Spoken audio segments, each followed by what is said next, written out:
Greeting from Orlando, from the city. Amen. You received it? Ndio tukikuja ushago tunaita watu wa Nairobi. Tunapatiwa maji na we get a bottle of water and everything. Ni watu wa city. Amen. So watu wa city wamewasalimia, wamepokea salamu. Amen, amen. Pastor was there yesterday and I gave him a bottle of water and I told him welcome to Nairobi. And when he got back here, he told me he made it back home, and we thank God because of that. We were blessed yesterday. We had a revival, which was very powerful, and we had a wonderful word of God, and we were changed. And I know even today is something going to happen to our life. Amen. My wife could not make it with me. You know, I always travel with her. I think you have never seen me single. But I'm protected because I have the brother-in-law, so there's no way I can go. So it was a weekend for her to work. Even yesterday she had to call off, but God is good. And she said hi, and she loved you so much. And I know that Thanksgiving weekend, maybe we'll plan to be available so we can join you guys and we'll be blessed together. So I want to welcome my brother-in-law. We know each other from long time, even when I was dating the sister. And you know, most of the time when you're dating the sister, you are not friendship with the family too much. But this guy used to be, we used to stay together, we used to laugh together, we used to work together, and he accepted me in the family. How good is that? Amen. And you know, if you know somebody in the family, hata ukienda kwa Rulashos inakuwa chipa kidogo. So he negotiated a little bit for the usimgonge huyo kijana sana. He's a hustler, you know, like Dr. Luto, right? He's a hustler. I know where we work together. So he helped me a lot, and we have been even ministered together in Kenya, and even when he was starting the church, we help each other, and we have seen the hand of God even in Kenya. So I know he's leaving, and I told him, like, you have to come and say bye. He's leaving on Thursday back to Africa, and I know he touched a lot of people in Seattle, in Missouri, and even Orlando. And I know God will stretch the hand of a blessing to you as you proceed to Kenya again to go back to the ministry. And last time he was here, he was single. He will tell you that. And now he's married. So he's not single anymore.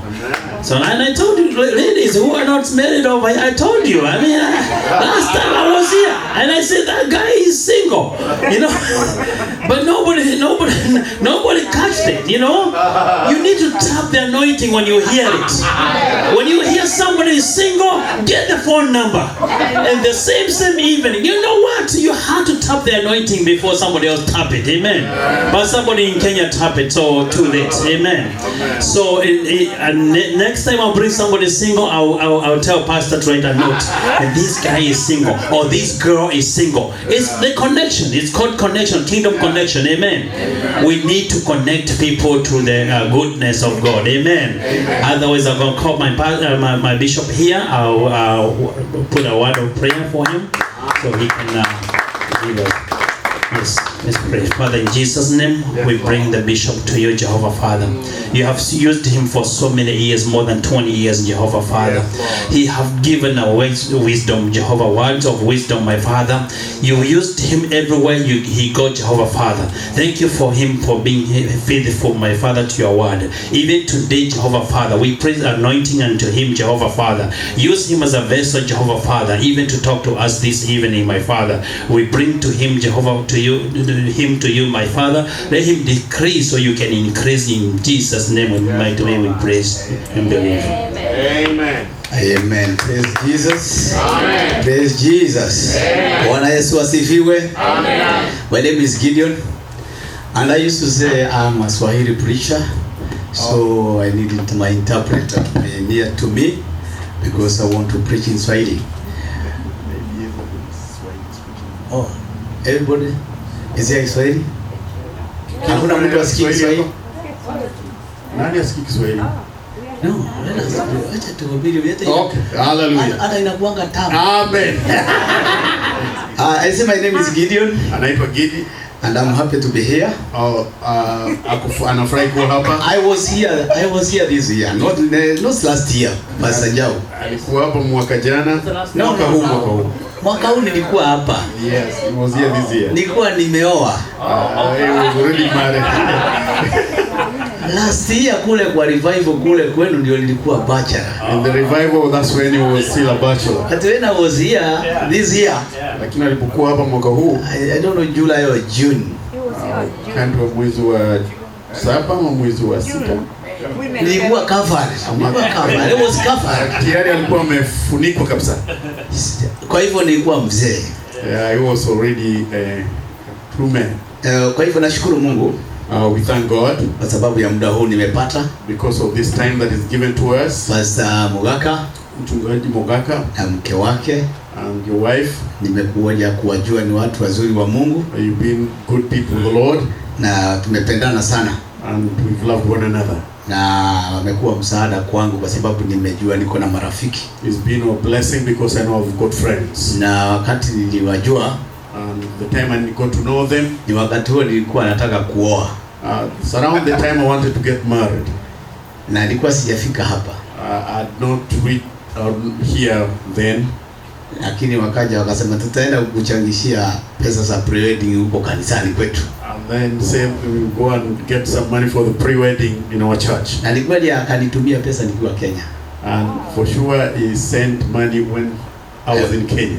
Na nikafurahi sana kwa hii kanisa. God bless from this church. Tupigie Yesu vizuri makofi jamani. Let's clap for the Lord. Let's clap. We can do better than that. Tunapiga makofi vizuri. Zaidi ya hiyo. Kwa sababu mimi sasa niko na mke mzuri. Because now I have a good wife. Na najua unaweza kuuliza kwa nini nilioa nikiwa mzee. And you could be asking why did I get married and I'm already senior, old. Ni kwa sababu mke wangu alikufa miaka 2 iliyopita. Because my real wife died past like 2 years ago. Na ugonjwa wa breast cancer. Ugonjwa wa cancer. Cancer ya matiti. Yeah. Cancer, breast cancer. Na ikaniacha nikiwa sina mke. And so she passed and became single again. Ilikuwa na uchungu mwingi. Very painful. Kumpoteza mke wangu ambao nilikuwa nimekaa naye miaka 27. To lose my wife that I've been with for the last 27 years. Ndiye alikuwa mke wangu wa kwanza, nilikuwa sijaoa hapo mbeleni. Was my only wife, I'd never married before. Kwa hivyo sikufikiria naweza kurudi kwa uwanja tena kucheza mugithi ati nimeoa.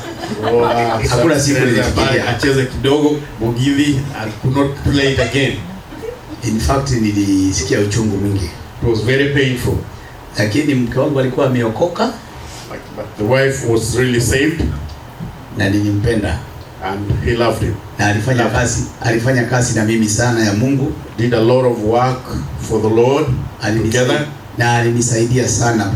And he helped me so much kwa huduma in the ministry. Kwa hivyo mke wa mchungaji, najua wewe ni msaada kwa Pastor Mogaka. But the wife pastor, you are a blessing to Mogaka. Yeah, kwa hivyo naomba Mungu awasaidie na awapake mafuta wa mama kabisa, msimame na kazi ya Mungu. I pray God will bless you and will anoint you so that you stand with the work of the Lord. Mkiangalia majority ni wa mama. We check most of the people here, they're women. Kwa hivyo kanisa ni ya wamama. Of church many times they are women. Dunia mzima. In the whole world.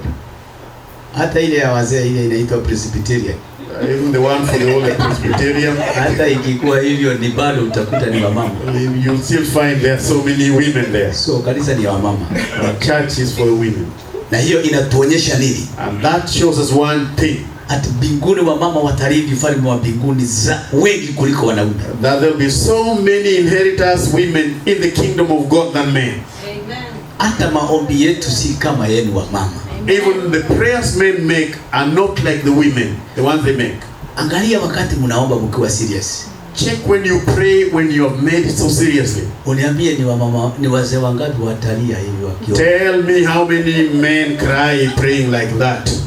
Ako wali. They are not there.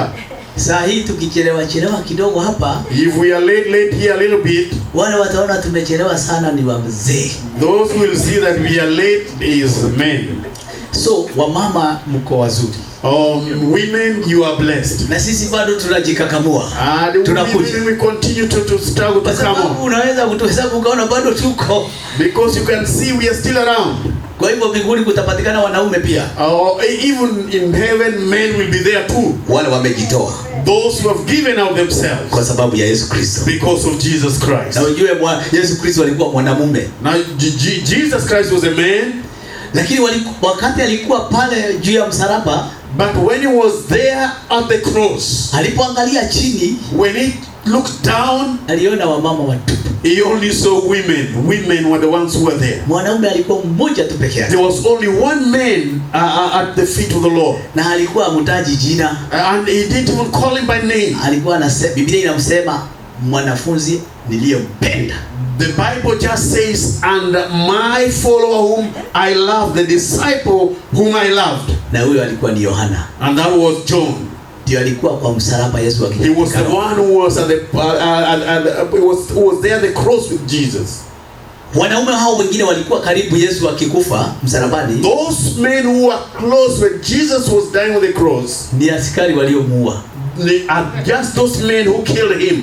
Lakini yule askari alikuwa pamoja na yule mwanamume alikuwa pamoja na Yesu ni mwanamume mmoja tu. But one who was close, man who was close was just only one. In fact, the others are women. Wale wengine walikuwa ni wanawake. Na huyu mwanamume, and this man, ndio Yesu kabla hajakatika, kabla Jesus before he died, huyo ndiye alimwambia chukua mama yangu mkakae na yeye. And then he told him, take my mom and go be with him. Hata babake Yusufu hakuwa hapo. Even Joseph the father was not there. Surely. Wait. Hii ni uchungu mwingi sisi wazee. This is really painful for the old people, for the men. That means, inamaanisha kibiblia inamaanisha, in the Bible that means mamake Yesu hakurudi kwa bwanake.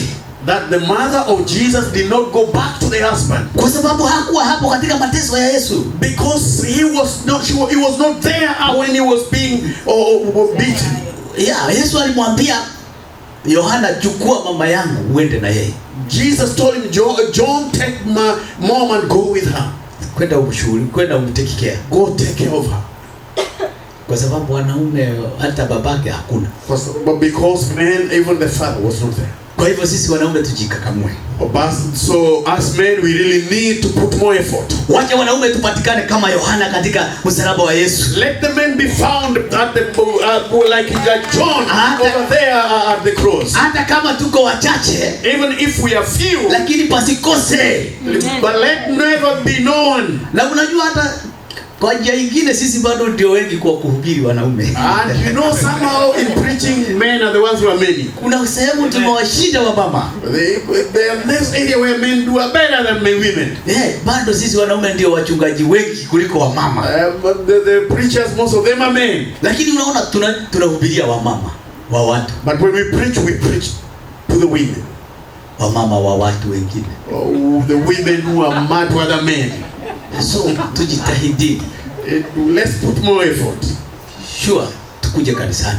We come to church, men, please. Tuchukue baraza la wazee kanisani. So that we can have a section for the men. Kama vile sasa mimi nimefurahi. Ulikuwa wewe si ukukuta mzee. The last time we didn't find you because I was away. Alafu nikakukuta ni mtu ambaye hata akiwa amesimama pale mbele akiongoza wimbo inaonekana kweli hiyo kanisa iko na. Hallelujah. Amen. Amen. We thank God. Hallelujah.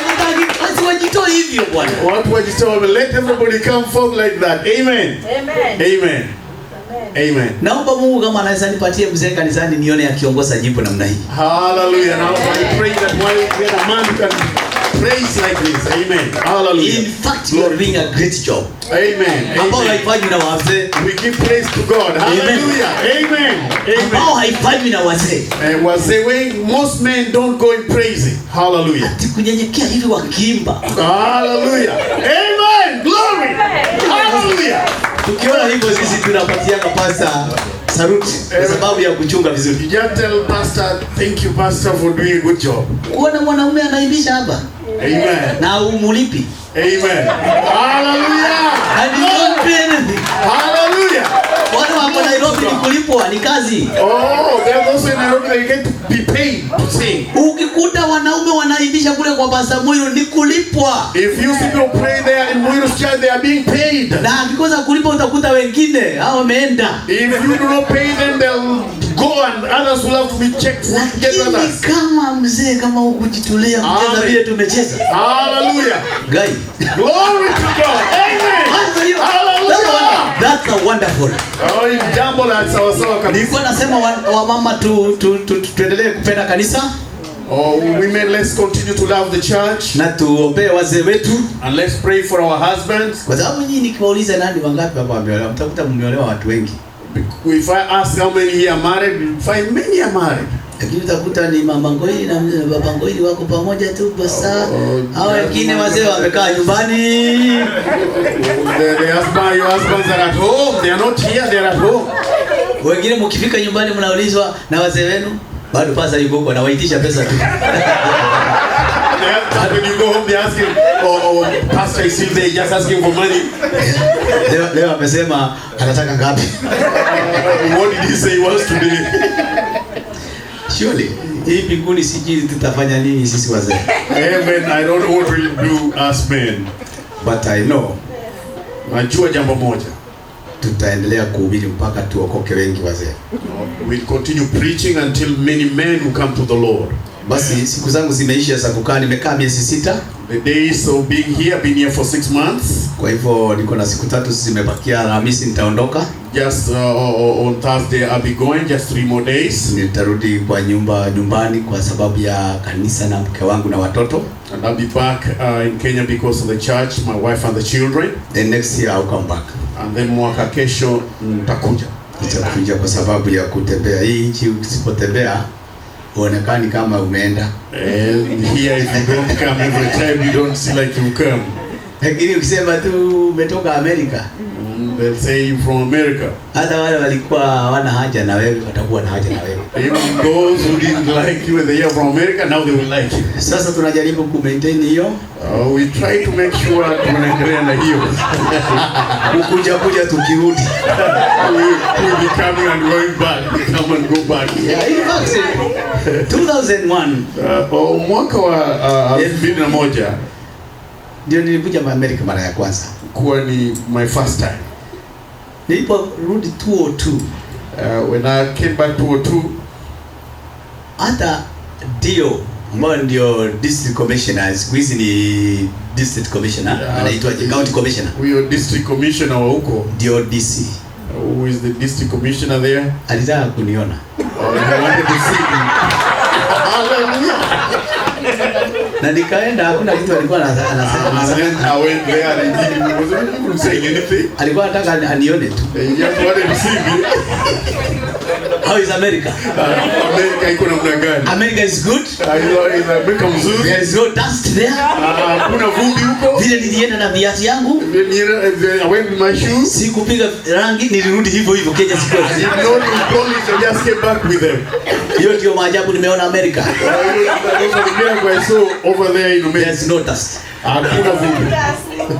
Kwa hivyo hata kama mtu ni mweusi kama mimi, mpaka tukue weupe. Even if you are black like me, you must be a little bit white. Unajua sisi ni weupe, ni vile sasa tumekaa na watu weupe sana. Tunaonekana, lakini wale walituona tukiwa Kenya mpaka waone tu sisi ni weupe. Yeah, those when in Kenya also when they look at us now they're like, oh man, you're more white. Sure. Kabisa, uko mweupe. Mahali upigwi naye na vumbi. There's no dust, winds. Mahali unakula kile unataka. You eat what you want. Nyama hakuna kupimiwa. If it is meat you can eat until you're full. Na unajua kule kwetu tulikuwa tunaweka kwa mboga kwa sukuma, sasa unaitafuta na kidole. You just put a little bit kwa sukuma wiki, you look with your fingers. Kama umewekewa. You check whether there are, how many pieces are there. Unakuta ni mbili tu, hiyo ile ni harufu. You just find 2 of them, the rest you just feel the smell. In fact, this place is good. Hapa ni pale pazuri. Na muendelee kukaa hapa. Let's continue staying here. Na muendelee kuita watu wakuje hapa. Let's continue calling people to come here. Na muendelee kumiliki hapa. Now let's continue to possess here. Endeleeni kumiliki hapa. Endelee kupossess hapa. Kuweni na manyumba hapa. Let's have houses here. Kuweni na apartment ya kukodisha hapa. Kuweni apartments hapa. Kuna kitu umesema wakati tulikuwa tunaomba. Oh, there's something you say when we pray. Tuombe nchi hii. Let's pray for this country. Unajua hiyo inipeleka katika kitabu cha Yeremia 29:7. Tukaenda kwa Jeremiah 29:7. Unaweza kuwasomea na Kizungu? Oh, let's take the book of Jeremiah. Wakati alisema hivyo hiyo maandiko ilinipeleka, sijaanza kuhubiri. Nitahubiri 20 minutes, don't worry. Hii ni yangu tu nasema. Nitatumia 20 minutes kuhubiri. Sasa hata jana nilikwambia hiyo na nilitumia 20 minutes. Sina maneno mengi ya kuhubiri. Maneno mengi ni hii. The lot of words are this Jeremiah 29:7. Wakati tulikuwa nasema tuombee mji. And I was saying that we pray for the country 29:7. Waambie hiyo ni serious. Fanyeni hivyo. Sikiza vile Yeremia anasema. Nabii mkubwa. The way Jeremiah is saying these words. He says this. And seek the peace of the city whither I have caused you to be carried away captives, and pray unto the Lord for it, for in the peace thereof shall ye have peace. Sure. Hallelujah. Hallelujah. Oh, hallelujah. Ombeeni mji. Let's pray for the city. Ndio upate amani. So that we may have peace. Mji niliowaleta. In the city I've taken you. Ukipata amani. When there's peace. Hata nyinyi mtapata amani. And you too will have peace. Hallelujah. Hallelujah.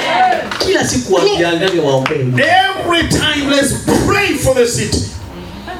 Mji ukitajirika, when there is riches in the city, hata nyinyi mtatajirika. Even you too, you will be rich. Hallelujah. Hallelujah. Wakati ulisema tuombee mji, mimi niliomba, nilikuwa naombea Kenya zikuwa. When you say we pray for the city, I pray for Kenya. Nikasema hii mzee amepata hii marefanisha. Hallelujah. Let's pray for the city. Yes. Mji ukitajirika na nyinyi mnatajirika. Because when the city is rich, you shall be rich too. Mji ukichafuka mnaanza kutafuta ndege za kurudi Kenya. If there is that, you also try to go back to Kenya. Kwa hivyo ombeeni mji. Let's pray for the city.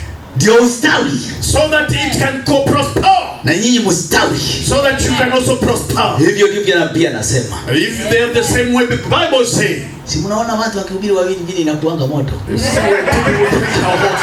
Amen. Amen. Yes. Kule Seattle kwa Pastor Wero kuna hubiriwa lugha mbili, Kiswahili na Kizungu. Huko in Seattle they preach two languages, English and Swahili. Na wote wanajua Kizungu. And those both of them knows English. But hii mambo unaona hapa ya watu wawili inatia moto. But there's fire that comes when there are two people. Hallelujah. Amen. Hallelujah. Sasa nataka kuhubiri pastor. I want to preach pastor. Na nataka kufundisha tu neno. I want to teach. Jana tulikuwa na revival kule. We had revival over there in Orlando. Na tulikuwa tunahubiri neno mzuri sana. And we were preaching a word which was really good. Na nilishukuru pastor maana alichukua noti karibu kitabu yote ishe. And I thank pastor because he took the notes, almost the whole book was full. Kwa sababu nilikuwa na ujumbe wa watu. Because I had a message for the people. Na nikasema hii ignorance ya sitaki kwenda kanisani, sitaki kwenda hiyo revival kwa sababu ya mtu fulani. And this issue that you don't want to go because of somebody. Itapeleka watu kwa shetani. It will make you go to hell or go to the devil. Mimi siwezi kwenda hiyo kanisa. I don't want to go to that church. Sasa nikauliza pastor. Then I asked pastor. Mimi na sina kanisa naanza. I don't have a church I'm starting. Mimi ni kusema tu ni Mungu amenipatia kwa sababu ya nyinyi nirudi tu niende. I'm just preaching what the Lord has given me for you, then I go back. Hata nisipopewa hata nduru. Even if I don't get a single cent. Lakini nitoe hiyo maneno. But just share those words. Lakini ujue kutokunipa ni hatia ya kibibilia. But you know, if you do not give me something, that is against the Bible. Lakini hata kama hakuna, even if there is nothing, ni vizuri mtu kuja kusikiza mgeni. It's good to come and hear the word from the visitor. Unajua neno la hata sasa rudi kwa Biblia kidogo na sikuhubiri. Ni kueleza hawa watu kuweka misingi ya kanisa. I want to tell you something about the church foundation of the church. Nikamwambia pastor, revival inamaanisha mambo mengi. So pastor, when we have a revival, it has many things. Ambia hata wale wakujali kanisa wanakuja wakati wa revival. Even those who don't come to church, they should come when there's a revival. Hata kama wanaabudu mahali pengine, wakati ukisikia jina revival kuja. Even if you have your own church, when there's a revival, come. Nikamwambia pastor, revival inamaanisha nini? When you are told pastor, the meaning of revival is. Hata nilikuwa naambia wale nilikuwa nahubiria. And I was telling those who I was preaching to.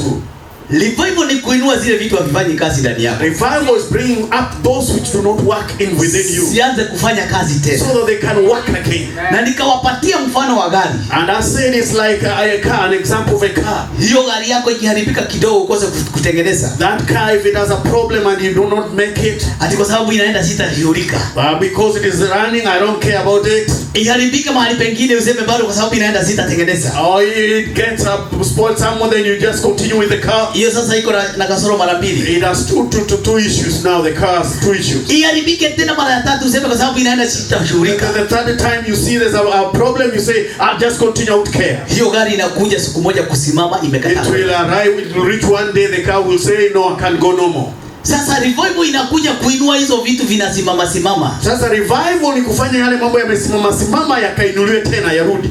Kwa sababu wewe una vitu vingi ndani ya kiroho. Katika ulimwengu wa kiroho ukana mambo mengi sana unafaa kufanya na haufanyi. In the world of spirit, there are so many things you're supposed to do, but you don't do them. Sasa na zingine zilikuwa zinafanya kazi lakini sasa hazifanyi. There are those which used to work, but now they work no more. Revival inakuja kuzianza tena. Revival will make them start up again. Lakini kama utaendelea kukosa kuja, but if you miss coming, iende zikiharibika, and then they go on getting spoiled. Utakuwa mwokovu, ulikuwa mwokovu, utasema nilikuwa nimeokoka. You'll be just having a testimony you used to be saved. Mwishoni tutakukuta huko barabarani. At the end of it, we'll find you are along the road with other people. Hata nyumba yako ulitoroka. Even your home, you no longer stay in your house. Si makosa makubwa ni hiyo kutokuja tu kusikiza. And it's not really a big issue, it's just not making sure the small things are taken care of. Tena mgeni ana shida gani? Nili udena tena mimi kashi. And when you come, when there's a visitor, and even the preach here then I will go. I just come preach and I go and naenda. Hata sitahubiri my doctrine.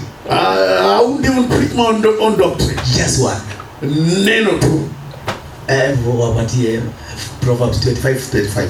Hebu tuende kitabu cha Proverbs 25. Methali 25:25. Sikiza mgeni. Proverbs 25:25. Na upende. And I want you to love it. You will just love it. You will just love it. I will preach you in 20 minutes, don't worry. Dakika 20 tu tutakuwa tumaliza. I'm just put the foundation. 25. 25. Tunaweka tu misingi. 25. Tunaweka tu misingi. Hallelujah. Sikiza mgeni. mgeni. Just putting the foundation. Sikiza mgeni. Listen to the visitor. Sikiza vile. Okay, there we are. 25. The Bible says, Sasa inasemaje? as cold waters to a thirsty soul, so is good news from a far country. Sure. Kama maji baridi kwa mwenye kiu. As cold water to a soul. Hivyo ndivyo neno la mgeni lilivyo. That's how the word from that was come from a far country. Kwa hivyo utanikubalia nikuhubirie nikiwa mgeni. Oh, let me preach to you even as a visitor. Kwa hivyo tumpatie Yesu makofi mazuri. Let us give God mighty hand. Kama tumpatie Yesu makofi mazuri watu wa Mungu. Let's put our hands for the Lord. Okay, now I want to preach. Hebu natuhubiri sasa. Na nilimwambia pastor nitakuja kujenga hawa watu. I told pastor I'll come here even to give you strength. Yeah, to build you. To build you up spiritually. Build you spiritually. Ujengwe kiroho. Mambo ya kiroho iko na utaratibu wake. Things of the spirit have their way of being done. Na hata ukatai itabaki hivyo. Even if you refuse, those must remain. Kama hujaitwa mchungaji, if you are not a pastor, wewe unastahili kuwa na mchungaji wako. You need to have a pastor. Amen. Nilikuwa namwambia pastor jana. I was telling the pastor yesterday. Hata wale watu hawaamini Mungu wa mbingu na dunia. That even those who do not believe the God of heaven and earth. Unaona wanatengeneza Mungu yao. They also have a God. Hata kama ni speaker hii. Even if it is like a speaker. Lakini awe na Mungu. But they try to have a God. Mwanadamu hawezi kukaa bila Mungu. A human can't be without a God. Kama utaamini huyu muumba wa mbingu na dunia. If you do not believe in the God of heaven and earth, wanachonga Mungu yao. Then they make their own God. Sasa itakuwaje Mkristo hana Mungu ya sanamu, hana Mungu, aamini yule, aamini hii ya sanamu? utakuwa nani? So how is it that you're a Christian, you don't believe the God who of the idols and this, but you don't have the real God? Who do you want to be? Ulisema uko na Mungu, You said you have a God, lakini Mungu wako haumfuati. but you do not follow your God. Ni kwa nini tuwe na wachungaji ndani ya kanisa? Why do we have pastors in the Ni church? kwa nini tuwe na wachungaji? Ni kwa nini tuwe na kanisa? Why do we have a church? Kanisa haianzi bila kuwa na mchungaji. A church can't start without a pastor. Nayo mchungaji hawezi kuwa mchungaji bila kondoo. A pastor cannot be pastor without members. Kuna pastor mmoja amejaribu sana kule kwetu kuhubiri, na ni mhubiri mzuri sana, lakini hana washirika. There's a pastor who has tried to really preach well, but he doesn't have any followers. Mpaka akafunga kanisa. He was forced to close the church. Mimi walinijua kama mtu very rough, sijui kuhubiri. Oh, they knew me like somebody who is rough. I don't know how to preach. Lakini nimejaza kanisa ya 30 by 100. Nimejaza watu. Kuna kanisa nimejaza 30 by 100 wamejaa. Wakaniuliza nafanya nini? Asking me, what do you do? Nikamwambia hakuna kitu, mimi kuitwa niliitwa. So I was called. I was called. And that's why watu wanakuja. Ndiposa watu wanakuja. That's why people come. Na injili imeconnectiwa Mungu na mchungaji. And the gospel is connected between God and the pastor. Na washirika. And those who are followers. Hiyo ni channel Members. moja. Hiyo ni channel moja. That's one channel. That's one channel. Ukiitwa lazima watu watakuja. When you are called, people will come. Na ukiwafukuza hawaendi, watakaa tu hapo. And even if you tell them to go away, they won't go, they'll be there. Kwa hivyo mtu anahitaji mchungaji katika maisha yake. Every person needs a pastor in their life. Ndio uwe na Mungu. So that you can have a God. Mungu hawezi kuja kuhubiri. God can't come to preach. Na Yesu alileta mfano. And Jesus gave an example. Akamwambia tajiri. And he told the rich man, wachana na hao watu wako huko chini. Forget about them that are down there. Kuna kina Musa wanahubiri, wasikie hao. Moses is there, let them listen to Moses. Maana alikuwa anaomba, sasa mimi nimeamini kuna moto na ninaungua. Sasa tuma mtu aende akaambie watu wetu. Because the rich man was saying, now that I'm up here and I'm burning, send somebody to go tell my people. Kwa hivyo nimeamini watu watakuja kuungua. I know the people will come to burn. Tuma mtu hapa maana watamsikia.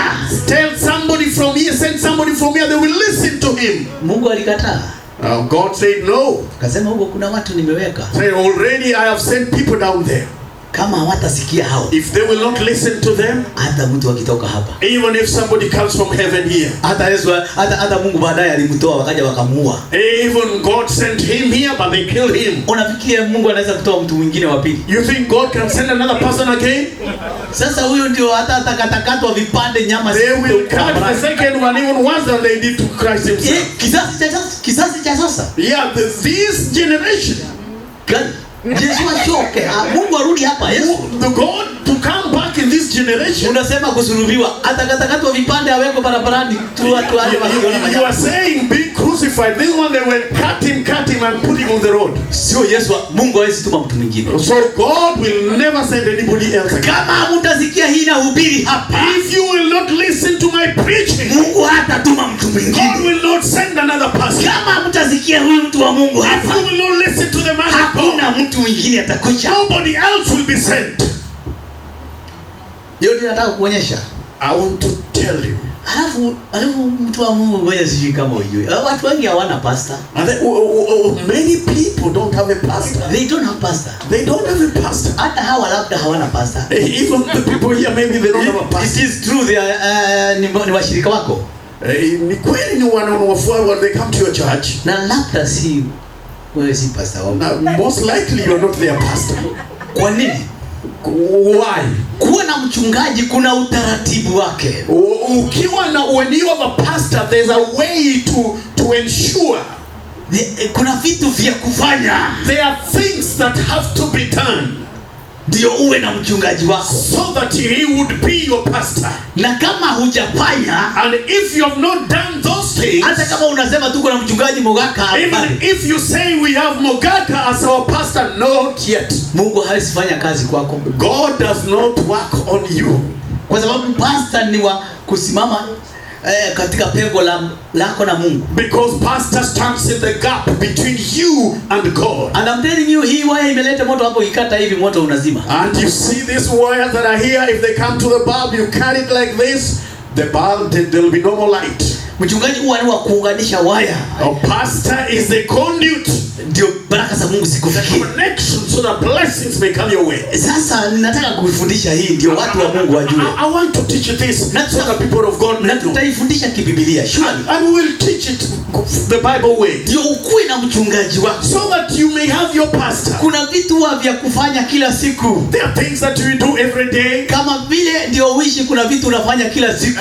So that you may live, there are things you do every day routinely. Na ukikosa kufanya, and if you miss to do them, katika maisha utasikia kumetikisika kitu. In your life you'll feel like there's some shaking. In fact, kosa kulipa hiyo nyumba unakaa. When try not to pay your mortgage or you are the how you say the rent. Wewe uone. Utakiona. Kosa kwenda kazi uone kama utakula. Miss going to work if you will get any pay. Utatembea kwa huyu leo, kesho usikie ukipiga hakuna mtu anaenda. You will go to this, help me, the third time they are like no. Na unaona gari iko hapo, yuko ndani. You see there's a car, the car they must be inside, but you know hata nilikupigia siku hukuitika. I gave you a call and you didn't even reply. Nilimuongea mlango hukuitika. I knocked at the door but you didn't open. Anakuambia siku hapo. I wasn't there. Na unajua ulikuwa unaona gari hapa hivi. The car was outside there. Ni usikuje kukula maana wewe ufanyi kazi. I know that you come to eat but you don't work. Kosa kufanya kazi uone. Miss going to work and see. Uone hata marafiki wataenda. Even the closest friends will. Kwa hivyo kuna vitu unafanya ndio uishi. There are things we do so that life can go on. Na kama utafanya mambo inaharibika. And if you do not do them, things will go bad. Na hivyo katika ulimwengu wa kiroho ni hivyo. Same way in the heavenlies. Ndio uwe na mchungaji wako. So that you have your own pastor. Kuna vitu vya kufanya. There are some things that you need to do. Ndio mambo yako iende vizuri. So that your things may go straight. Hallelujah. Hallelujah. Ndio mambo yako iende vizuri. So that your things may go straight. Kuna vitu vya kufanya. There are things you must do. Hallelujah. Hallelujah. Ndio ukianza na kitu kadogo kana faulu. So that when you start any project you start, it just goes somewhere. Kuna vitu vya kufanya. There are things that you must do. Let us go to the book of Judges. Hebu twende kwa kitabu cha Judges, in the book of Judges, chapter 17 verse 7 up to 12 up to 13. You read, then I will preach. Judges 17 verse 7 na umalizie 13. Okay. Judges 17. Yeah, ni ubiri na hiyo tu andiko alafu ni masa na hii. Judges 17 from verse 7. From verse 7. Are you here? And the Bible says. And the Bible says. And there was a young man out of Bethlehem, Judah, of the family of Judah, who was a Levite, and he sojourned there. And the man departed out of that city from Bethlehem, Judah, to sojourn where he could find a place.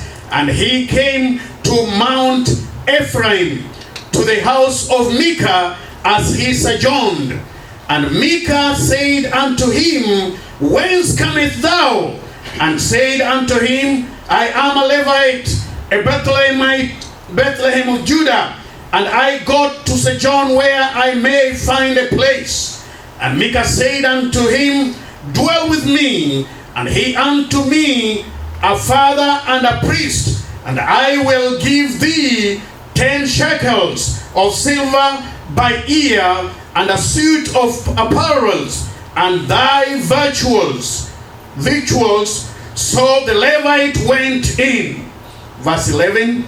And the Levite was content to dwell with the man, and the young man was unto him as one of his sons. And Micah consecrated the Levite and the young man. He became his priest and was in the house of Micah. Then said Micah, Now know I that the Lord will be will do me good, seeing I have a Levite to my priest. Semeni amen. Sema amen. Ninajua sasa. Now I know. Ni Mika anasema. Mika is saying, ninajua sasa, and now I know, mambo yangu yataenda vizuri, that my things will go on well, kwa sababu nimepata mtu wa Mungu ndani ya nyumba yangu. Because I have a Levite in my house. Mika. Ukisoma sana mambo yake, when you read so much about Mika, aliishi na miungu ya sanamu. He stayed during the times of the idols. Aliishi na miungu ya mama yake. He lived with the gods of his mother. Walitolea hiyo miungu sadaka. They used to give sacrifice to that god. Mama yake alikuwa ni mtu wa kuweka miungu. And the mother used to have gods or idols. Alikuwa anafanya biashara ya kuuza miungu. And she used to sell those idols to people. Lakini huyu mtoto wake Mika, but his son Mika, aligundua siri siku moja. He discovered one day kwamba hapa hakuna Mungu tunaomba. But here there's no God we are praying. Maana hakuna kitu kinafanyika. Because there's nothing going on. Hata wewe unaweza kuwa na mchungaji, you might be having a pastor, lakini hakuna kitu kinafanyika. But there's nothing going on. Erefuka kama Mika. Kuwa mwenye akili kama Mika. Yeah. Have the knowledge of Mika.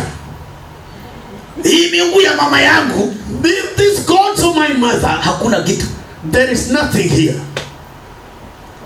Na mtu mmoja alikuwa anaitwa Hiram, and kuna one person called Aram, nabii wa Mungu, who was a servant of the Lord. Akaambiwa na Mungu, toka uende. The prophet was told go. Na alipotoka akaanza kwenda, when he had left and he was going, Mika aliona mtu anakaa kama mtu wa Mungu. Mika saw somebody who looked like a servant of the Lord. Na si kama Mungu wa miungu ya mama yake. And not like the God of his mother. Akamuuliza, wewe unaenda wapi? And he asked him, where are you going?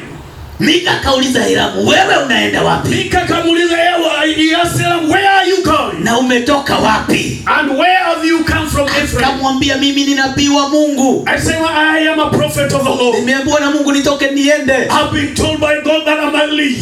Na hakuniambia niende wapi. And he didn't tell me where to go to. Mika akamwambia, wewe ni nabii wa Mungu? Mika told him, you are a servant of the Lord. Je, unaweza kuja kukaa kwangu? Do you want to come and stay with me? Hallelujah. Hallelujah. Pastor, unaweza kuja kukaa kwangu? Pastor, would you want to come and stay with me? Mika akamwambia ndio. And Mika said, yes. Hiramu akasema ndio. Then Ephraim said, yes.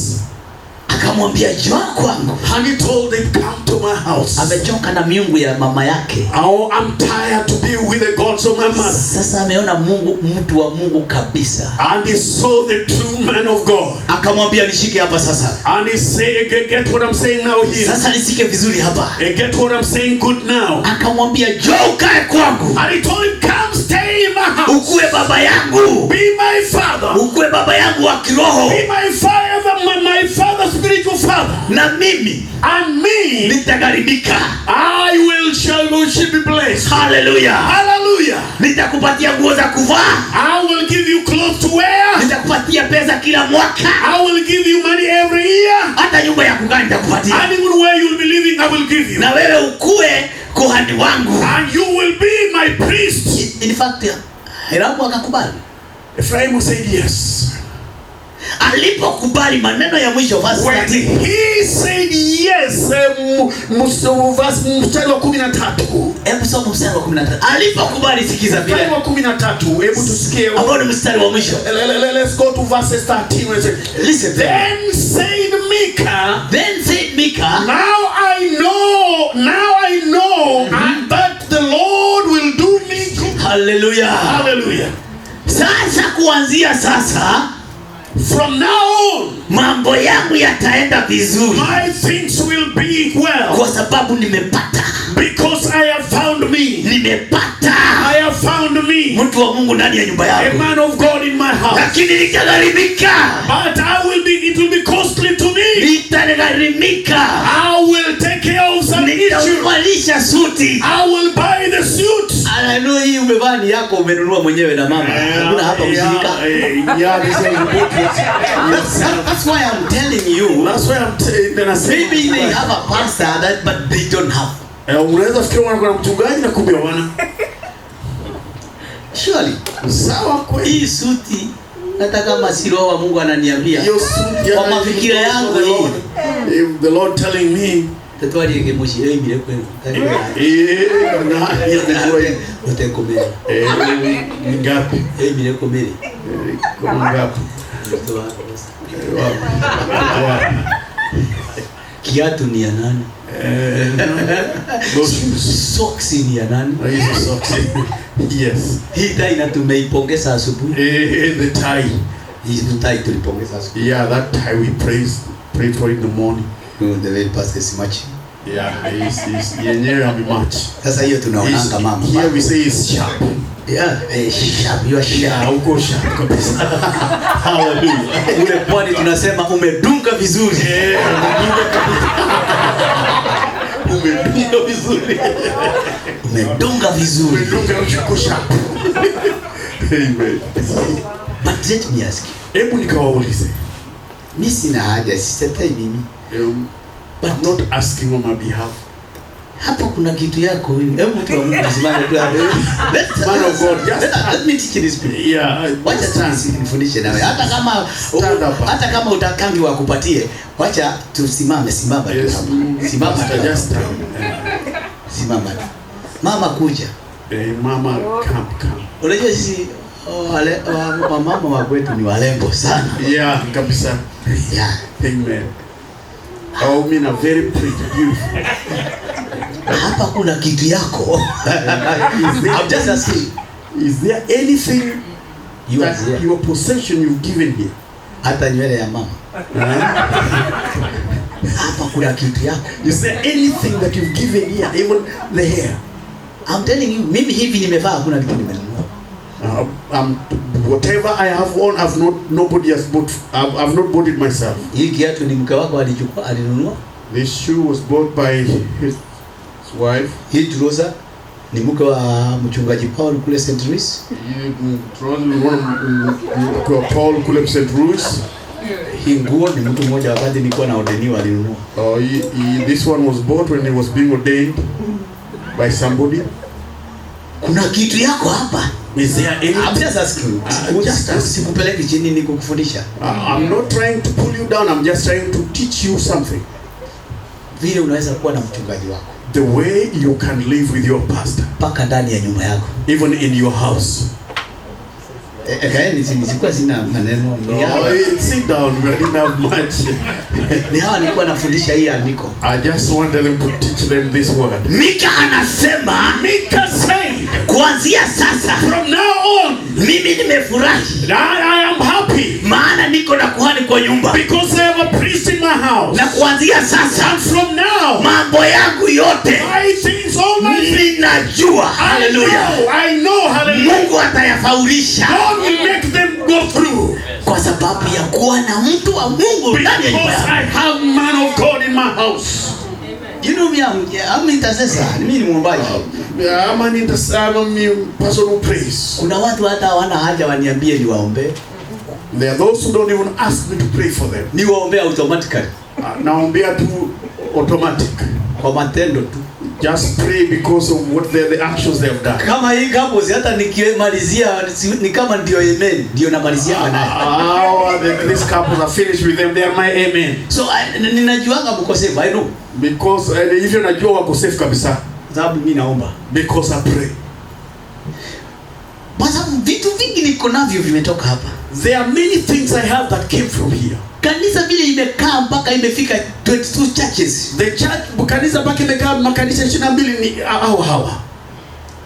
Then what I used to do when I pray, when I see church, I see Evangelist Njau and his wife. Nikiona tu kanisa na mhubiri Njau na bibi yake. Haina haja hata uniambie niombe. I don't even need to pray. I used to pray. Nimekuwa nikiomba. Pasa leo hapa mtu akileta ile kiti inaona kama nakinda na kalia kwa nyau, ati unapiga inakwenda hivi, ukitaka kuvila inarudi hivi. Even now, Pastor, the Jaws also, you press a thing like this and the chair moves up like this with you. You press it again and it goes back like that with you. Mtu mmoja alete kwako hapa. Somebody brings a like that in your house. Upende usipende utamuombea tu. If you get a chair like that in this utambariki tu. You will be blessing that person. You like it or not? Uletewe kiti na mtu inaenda hivi somebody brings you a chair that goes like that and comes back like that. Utasema kitu juu yake. You will be praying something about that person. Hao ndio watu wako na kuhani kwa nyumba yao. Those are the people with the priest in their house. Maana kuhani, kuna mtu sahihi hapa, pasa akitaka kuamuka kwanza ngoja nipigie simu nimwambie. Because there are some people back there when they want to wait, they say, let me give a call. Nimjulie hali tu. Just to know how he's doing, Pastor. Kwa sababu ya kuwa na kuhani. Because he has a preacher, a priest. Kwa sababu ya kugharimikia kuhani wake. Because he has given something towards the priest. No. Am I teaching something? No. Nafundisha jambo. Kuna mtu unazungumza naye? Am I talking to somebody? Weka vile unataka, lakini ngoja nikwambie tu. You just be the way you are. Let me tell you. Ili uwe na kuhani wako lazima umulishe. There, so that you may have your own priest, you need to feed him. Lazima umfarishe. You need to give him clothes him. Lazima umpatie pesa zako. You need to give him some money. Au sivyo Mika amesema? If you're that's the way. Amesema ataupa chakula. I will say to give him some food. Utaupatia mama vazi. He'll give him even clothes. Na kila mwaka itakuwa anampatia maelfu ya And pesa. then he'll be giving him some shekels. Na kutoka hapo sasa. And now from that time, ninajua Mungu. Now I know God. Hallelujah. Hallelujah. Na kutoka hapo sasa. And from now on, ninajua Mungu. I know God. Mambo yangu atafaulisha. Things will be all right. Nini hii? Wacha tuambie vizuri. Let us tell you good. Uwezi maliza shida zako kwa sababu ya maombi peke yake. Na nilikuwa nasema you cannot finish your issue just on the basis of prayer only. Maombi inataka matendo. Prayer with no action. Prayer needs action. Na ngoja nikwambie siri nyingine na nikufunulie na upate kujua leo. Let me tell you another secret you need to know today. When I'm preaching, I'm not guessing. Wakati napohubiri si guess. Hii ni mwaka wangu wa 22 nikihubiri, sijawa hata hii. This is my 22nd year. Na sija backslide. And I have never backslidden. Hata mke wangu alikufa na siku backslide. And even my wife died, I never backslid. Na nilikuwa naona warembo tu. And there were so many. Na walikuwa wanatuma message tu. And they were sending messages. Na walikuwa wananitaka tu. And they were looking for me, yes. Na sikubadilika. I did not go backslide. Kwa hivyo niko na experience ya hili neno ninasema. I know I've gone through what I'm telling you. Ainike. Hallelujah. Uwezi maliza shida zako na maombi peke yake. You cannot finish your issues on prayer only. Okay, go to the book of Chronicles. First Chronicles verse chapter 31 verse 10. Twende kwa Chronicles. Najua ninawachelewesha lakini niko karibu kumaliza. I know you could be late but we are almost finished. Wale tuko nyumba hii niko karibu kumaliza wazee. I'm about to finish wazee. Amen. But I am sure the next year, najua mwaka ujao Chronicles chapter 31 verse 10. Mwaka ujao wewe ni lazima utabadilika. Maisha yako lazima hapa itabadilika. The next year your life must be changed. Tutakuwa tunasema tunataka mtu wa $10,000. Si shillings. $. Unapata hapa. Amen. In Jesus name. In Jesus name. 31 verse 10. Second. Second Chronicles. Yeah. Second. Hapo ulikuwa umeweka moja. Second Chronicles. Okay, iko 31 and verses 10. Listen now. Now let's hear the word of the Lord. Sikiza vile kuhani anasema. And the Bible says. And Azariah, the chief priest of the house of Zadok, mhubiri, huyo ni mhubiri, answered him and said, since the people began to pray bring the offerings into the house of the Lord, we have had enough to eat and have left plenty. For the Lord hath blessed us, his people. Yes, makofi jameni. His left is great store. Kutoka watu waanze kuleta sadaka zao kanisani. Since people began bringing their offering to the house of the Lord, tumekuwa nazo nyingi sasa. We have had plenty. Na tumekula tukashiba. And we've eaten until we've been full. Hata zile zingine zimebakia tumesukuma huko kanisani. And even those which are left over, we put them in the store. Kwa nini? Why? Kwa sababu Mungu ametubariki. Because God has blessed us. Hallelujah. Hallelujah. Hallelujah. Hallelujah. Am I teaching I'm joking? Nafundisha ama na chase? Mnabarikiwa au nikuvumilia mnavumilia? You've been blessed or you are just finish quickly. Mnabarikiwa au nikuvumilia mnavumilia? You've been blessed or you are just hanging on there. Blessed. Amen. Kutoka watu waanze kutoa kanisani. Time people began giving in the church. Wakati walijua kuleta kanisani. When they got to know how to bring in the church. Hapo ndipo tulikula tukashiba. That is when we began to be full. Hapo ndipo tulikula mpaka tukabakisha. That is when we ate and we had left over. Hata za kupeleka kanisani zikapatikana. We had what to put in the store. Kwa sababu Mungu ametubariki. Because God had blessed us. Because of giving. Kwa sababu ya kutoa. Because of giving. Because kwa sababu ya kutoa. Don't pray with giving. Usikose kutoa. Mimi ndio ilifanya nitoe hii kitambi. That is why we moved this. I'm on the process, Pastor. Are you okay? Amen. Usipite hapo. Amen. I know the system of America. If you like America kuna maneno. If you look like me, ukiwa kama mimi hivi, una market. Tangu wa market is here. You don't need it. Sihitaji market. Hallelujah. Patia mtu nyama anaone kama sisi kule Kenya. Yes. Hebu peana a lot of meat in Kenya, will be really big. Yeah. Surely. Kweli. Kutoka nianze kutoa. Tangu from the time we began giving. Ndio mambo ilibadilika. That's when the change began.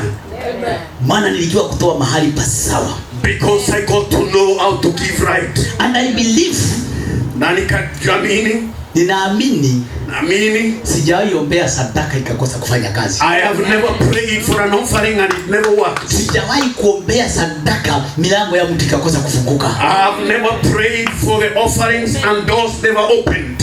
Ya, watu watakuchezea, watakaa na pesa zako hawakulipi. No, people will sit with your money and they don't pay you. Wewe mwenyewe pia hakuna ni kukopa pia unasumbuka una madeni. And you are just every time you are begging, you are going to borrow or a lot of debt you got. You must come out of that life. Ni lazima utoke kwa maisha hiyo. Through spiritual life. Pitia maisha ya kiroho. Yes, na hii ni ngumu kwa watu wengi. This is hard for many people. Kwa sababu ni kanisa tu Mungu anapokeanga sadaka za kanisani. God sees the offerings in the church. Nimesikia watu wengi wakisema mimi sitoi fungo la 10 kwa sababu napatia watu maskini. And there are those who say I can't give my 10% because I give those poor, you know. Ukipatia maskini fungo la 10 hiyo fungo lako limepotea. Or when you give your 10% tithe to those poor people, the homeless, your money is homeless too. Kwisha maneno. Yeah, it will be gone. Yafi. Imeenda. Kwa sababu hiyo si mahali pa kupeleka fungo la 10. That's not where to take your tithe. When I get time, pastor. Pastor, ukipata nafasi next year call me here. Mwaka ujao nakuja hapa na nikuje nifundishe umuhimu wa fungo la 10. I may come and teach the value of 10%. We have 6 promises. Tuko na ahadi 6. Mungu ameahidi kwa fungo la 10. That God has promised because of 10%. Na hiyo ni kitu kidogo lakini ni ngumu kutoa. It is so small but so hard to give. Kwa sababu shetani anajua. Because the devil knows.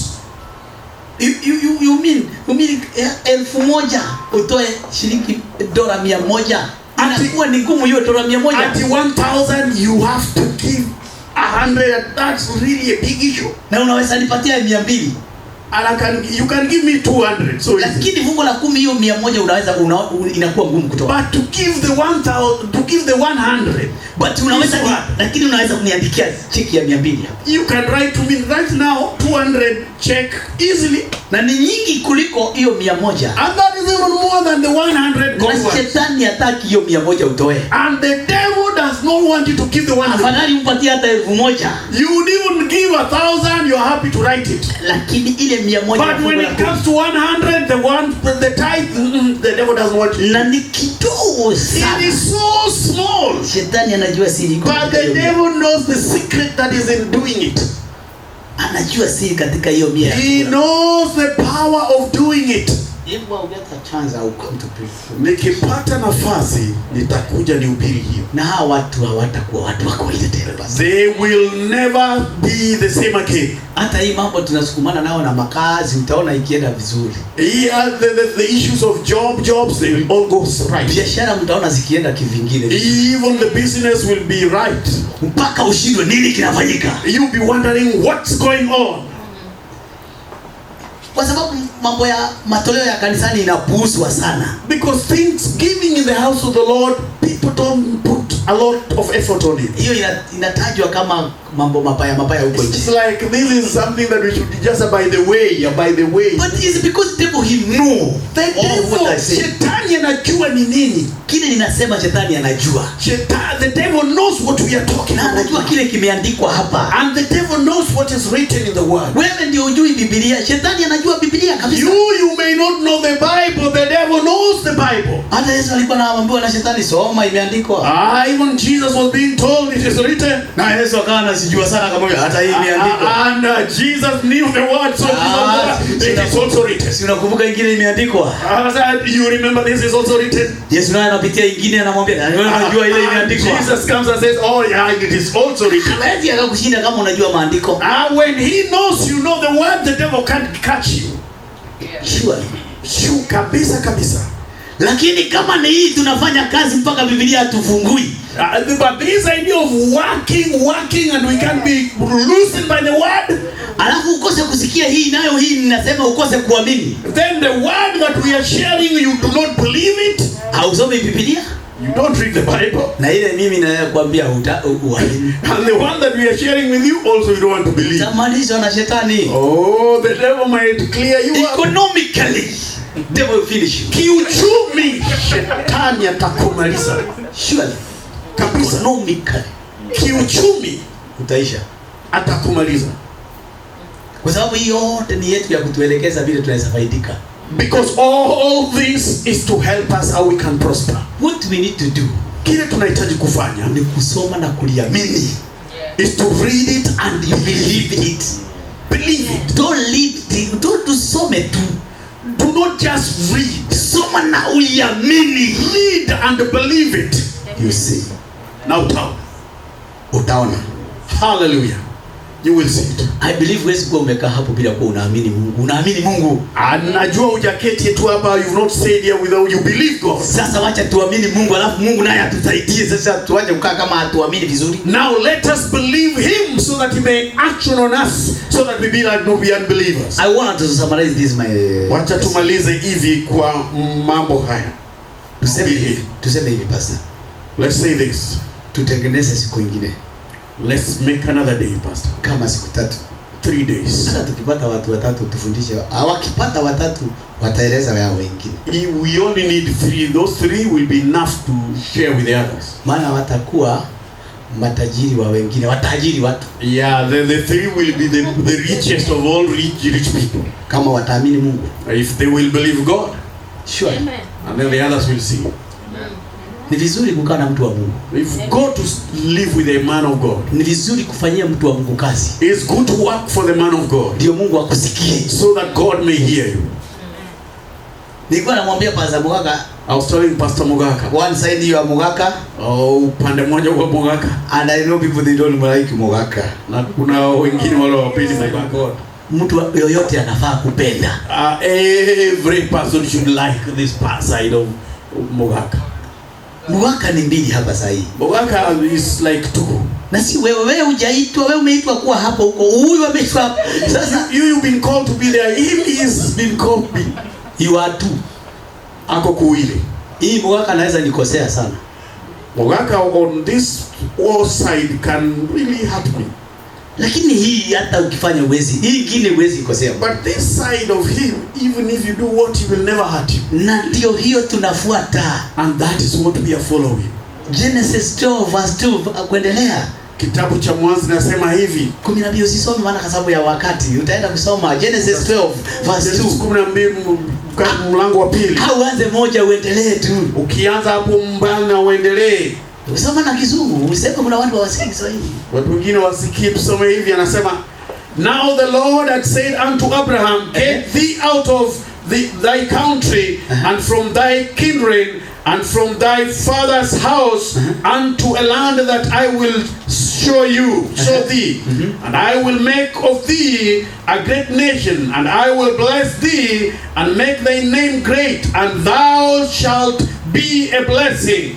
And I will bless them that bless thee, and curse him that curseth thee, and in thee shall all families of the earth be blessed. Bas. Nitakabariki yule atakaye kubariki. I will bless those who will bless you. Nitalaani atakaye kulaani. I will curse those who curse you. Haina haja kulaani mtu mimi. There's no need to curse nobody. Wewe nitukane tu, nilaani tu mimi. You can curse me. Tayari umelaaniwa. You have cursed yourself. Nibariki tu mimi. Bless me. Tayari umebarikiwa. Oh, you have been blessed. Hiyo ndio mafuta inakaa. That is the anointing that is. Sasa hapa nimesema niko upande wa Mungu, sasa si mgaka. This side is the side of God. Umewekwa atakaye kubariki nitambariki, ni Mungu. That who blesses you shall be blessed in heaven. Na huyu si Ibrahim anasema, ni Mungu anasema. It's not Abraham speaking, it's God himself speaking. Na yule atakulaani nitamlaani. And the person who curses you, I will curse. God himself says. Kama unataka baraka sasa ingia tu hapa. So if you want to be blessed, just be blessed. Wachana na mgaka, mgaka anafanya kazi, mgaka ni mbaya, lakini kwa sababu kama unataka kubarikiwa kuja kwa mgaka, iko ingine zaidi ya mgaka. They'll go to the other side of him. Yeah. Ni mzuri hivyo. It's good that way. Hiyo ndio Mungu akamwambia Ibrahim, kaa hapo. God told Abraham, be there. Na Abraham alikufa na miaka 175. He died with 175 years. Na aliitwa akiwa na miaka 75. And he was called when he had 75 years. Kwa hivyo alitumikia Mungu miaka 100. He was there for 100 years. Ile miaka alikaa bila kumtumikia Mungu ni kidogo. The years he stayed without working for God were less. Alipoitwa alikaa miaka ingine 100. When he was called, he was there for another 100 years. Wajua ni kwa nini? Do you know why? Wajua ni kwa nini utaishi miaka mingi? Do you know why you live for a long Kwa time? sababu uko na baraka za kizazi na kizazi. Because you have a blessing of all blessings. Ni lazima Generation. Ni lazima ukae hapo ndio wakuje wabarikiwe. You have to be there so that they may be blessed. Na pia kuna wakulaaniwa. Now there are those who will be cursed. Kaa hapo ndio mtu akikulaani na yeye alaaniwe. Be there so that when they curse you, they should be cursed. Kuna watu mara mbili. Well, there are two people. Hii ni Biblia bwana. This is the Bible. It's the Bible. Hata kama upendi kunona, lakini mimi nakuombea kidogo unone kwa sababu ya hawa. Even if you don't like to add a little bit for this. Sasa tuseme unaona mwili wa mgaka, sasa tuweke wetu mwili wake wetu hapo. Uone mtu atakuwa you put this hata kama utaki kunona, watu wakiweka mwili wao, utaka utaona upendo sipe. If they put their own friend, love them. And don't mind vile anakaanga au vile anasemanga au vile anatembeanga. Wewe angalia hiyo kitu na kuambia iko ndani yao. Don't mind the way they walk, the way they stay, the way they do.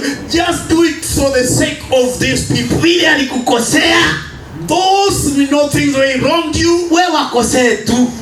Just wrong them. Lakini wewe fuata kile kiko hapa Mungu ameweka. Fuata vitu ya Mungu hapa. Kile Mungu follow what God has put here.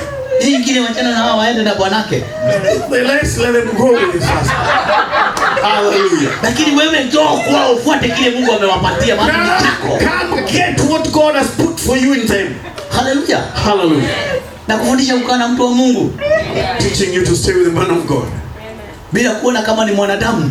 Without seeing them that they are just normal. Wakati wa mwanadamu furuganeni. When they are normal human being, follow. Furuganeni. You can fight, do whatever you want to do. Piganeni na wao. Yeah, when the human for do with them whatever. Lakini kifika ni kutafuta Mungu sasa kuja. When they are in the godliness, follow that. Unikozee tukozane kabisa, lakini asubuhi nikwambia nimekuja kwa sababu ya Mungu mimi. Baba nikaibe babangu. Baba ni ya Mungu sasa. Lakini mganga na mke wako mlinikosea, lakini mimi Mungu nimekuja. You people messed me up, but I just came because of God.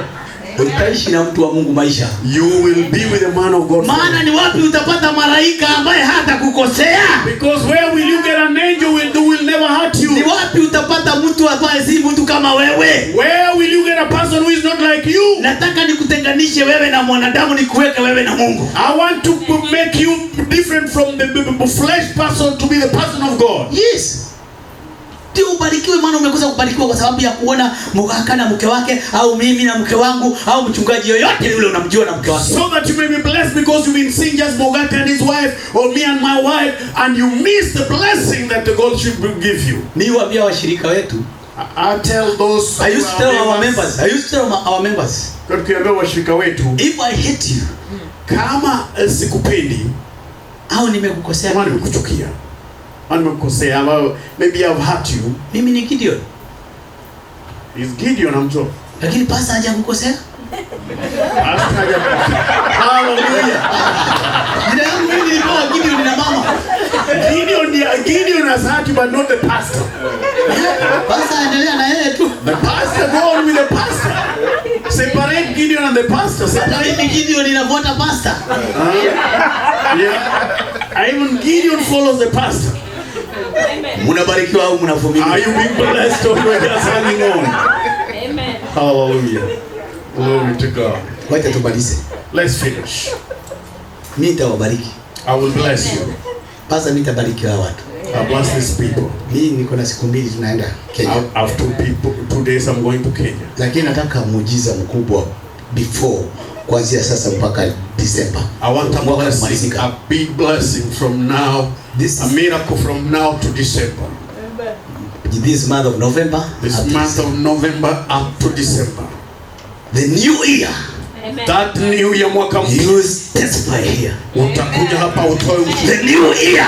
Mwaka mpya. You testify here. Utatoa ushuhuda hapa. In the name of Jesus. Katika jina la Yesu. Ati mtila tukingangana ati ni kuwekelea mkono ni kusukume uanguke ati ndio ate ukue ni. There's no need to even lay hands on you. One word. Neno moja. One word. Neno moja. Nimetoka mbinguni. From heaven. Nitabadilisha familia. It will change the family. Nitabadilisha kazini kwako. It will change your workplace. Nitabadilisha biashara. It will change even your business. Neno moja. Just one word. Nimewapandia mimi vitu vya rohoni. Nimewapandia vitu vya rohoni. Waambie na I've planted things, the heavenly things. Nimewapandia vitu vya kiroho sahihi. I've planted spiritual things on you. Kuna mtu ananisikia? Are you getting me? Na wauliza, mimi nimewapatia vitu vya kiroho. Have I given you the spiritual word things? Nyinyi mko na nini nyinyi? What do you have, you people? Kwa sababu mimi niko na neno, nyinyi mko na nini? Because I have the word, what do you people have? Sasa nimekuja mambo ya pesa. Sasa imeni hakuna. But kutoka wajue kutoka kwa nyumba ya Mungu. Amen. Giving in the house of the Lord. Hapo ndipo shida ziliisha.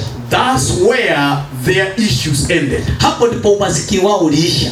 That's where their poverty ended. Na kutoka hapo akasema tumekula tukashiba. And from there they said we have eaten and we've been full. Na sasa zile zimebakia hata mchungaji bado ni. And now all the leftover we've taken to the store. Lakini tumesoma katika kitabu cha Chronicles. Tukasoma kitabu in the Chronicles we read. Kile Mungu alifanya. What God did. And also I want to do it here. And nataka tufanye hapa. Hebu soma kitabu cha Korintho. Let's go to Corinthians. Nikimaliza. When we are finishing the book of Corinthians. Wa kwanza 9:11. Corinthians the second of. Wewe usijali mimi namaliza niende. Sunday tutatoka mapema. We are finishing, we are going early. On Sunday sitakuweko, tutatoka mapema. Jumapili atakuweko, ataenda mapema. Hawa wataenda nyumbani mapema. You people, you will be going home early on Sunday, next Sunday. But for now I'm sorry because nimechukua muda wenu. I've taken a little bit of your time. 1 Corinthians. Mungu awabariki. Hebu sikiza. Let's hear which Corinthians now. Is a 1 Corinthians. Korintho wa kwanza 9:11. Wakorintho wa kwanza 9:11. 1 Corinthians 9 and verses 11. Sikiza vile Paulo The anasema. Bible says, Bible says, if we have sown unto you spiritual things, is it a great thing if we shall reap your carnal things? If others be partakers of this power over you, are not we rather? Nevertheless, we have not used this power, but suffer all things, lest, hallelujah, amen, amen. Miaka yote mmewapandia vitu vya kiroho. All time we planted spiritual things. Lakini wao kukupandia zao za mwilini ni shida. And you planting your carnal things, all your possessions, no problem. Na ukiwaombea wakistawi, and when I pray and you prosper, wakati nawaombea wanastawi, when you pray and they prosper, ukiwaombea wanapona, when you pray and they are healed, wanaenda kuzitoa kwingine. They go to give their possessions elsewhere. Hivyo ndivyo Paulo anasema hapo. That's what Paul is saying over here. Sasa ni shida sana kukuambia uandike cheki ya 1000, cheki ya 2000, cheki ya 500, cheki ya 100 kwa sababu ya watu, ya mtu wa Mungu. Is it a big issue to write a check of 100, a check of 1000 for the sake of the man of God? Utafirisika. Because if you are not careful, you may end up having none. Lakini Biblia inauliza, Bible is asking, kuna mahali pengine unatoanga hizo pesa? Is there a place you normally give those money? Or where you take your possession?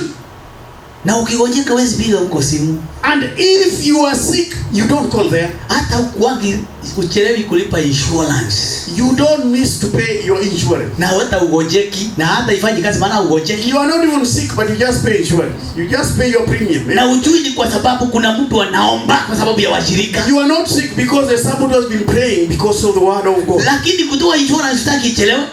Insurance because you don't miss the premium. Yeah, na haendangi hospitali ya gonjeki. You are not even sick. Paulo anauliza, yani hii mambo tunafanya inakuliwa na watu wengine. Paul is that all the work that we do is other people who are eating. Maana nyinyi kutupandia vitu vyenu vile mmefanyia kazi ni shida. So that you can give us out of what you have worked for is a problem. Patieni watu wa Mungu vitu vyenu. Let people of God receive your possessions. Wako na zaidi ya pesa. They have more than money. Unakumbuka kiwete? You remember the cripple? Katika kitabu cha Matendo ya Mitume 3:1-2-3. In the book of the Acts 3:2 and 7. Don't read. Wewe andika tu kasome. Kiwete unakumbuka Matendo, the book of Acts. You remember the book of Acts? Hautawekea hapo wanasomanga kwa screen lakini tusome sisi. Yes. The book of Acts. Kitabu cha Matendo ya Mitume. Chapter 3. Mlango wa 3 mpaka chapter 5 hapo hivi. Bukwena mpaka mlango wa 5 hivi. Kiwete kilikuwa kinawekwa kanisani pale mlangoni kuomba pesa. It used to be put over there by the door to pray. Na watu wale walikuwa na pesa walikuwa wanampatia. And people would give this cripple money. Wachungaji wawili wakakuja. And then 2 apostles came by. Akaona hawa ni wachungaji na wana pesa, nipe. And he saw them, they were apostles, he knew they had money. Nipe pesa. And he said, give us some money. Petro na Yohana wakamwambia mimi tunanga pesa. Peter said, as we do not have money. Unajua hii kiwete hata ni mjinga. You know, this cripple, I think he was stupid. He apparently bit a fool. Anaomba pasta wakati anaingia kanisani anajua hajapata kitu. Angeomba akitoka maana tithe amepata. He's asking the pastor when he's going into the church. He doesn't have any money. He should have asked when he's leaving. Maana amepata fungu la 10 akitoka angepata. Well, after the 10% you would have left Sasa something. anaomba wakati anaingia akamwambia mimi sina pesa. Now he's asking when he's coming in, they say, Peter said, we don't have nothing. Hatukuangi na pesa. We do not have when we are going Mpaka in. tupewe fungu la 10. We must be given the 10%. Lakini kile niko nacho nitakupatia. But whatever I have, I shall give you. Na kile niko nacho ni hiki. Whatever I have is Uache kuwa kiwete. from today you're not a cripple. Miguu inyoke. Your legs will Uende ukafanye kazi upate pesa nyingi. go and work. Kile tuko nacho ni hiki.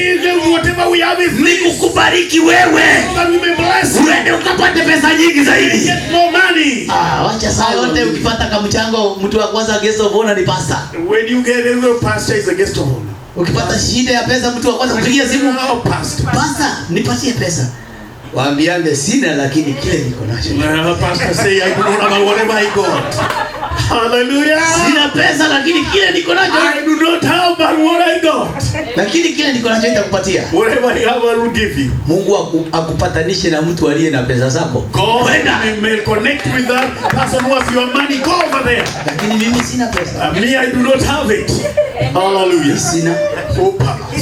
Sina. I don't have money. Sina pesa. But what I have Lakini kile ninacho is more than money. ni zaidi ya pesa. More than money. Ni zaidi ya pesa. Kile mtumishi ako nacho Kile whatever the preacher has is more than money. zaidi ya pesa. Taka kuchukua hiyo kitu. Hebu kapokea ile ni zaidi. Get what is more than money. Hallelujah. Hallelujah. Let me bless people for my financially. Hebu niwabariki Kifedha. kifedha. Kila mtu apate baraka za mwaka huu.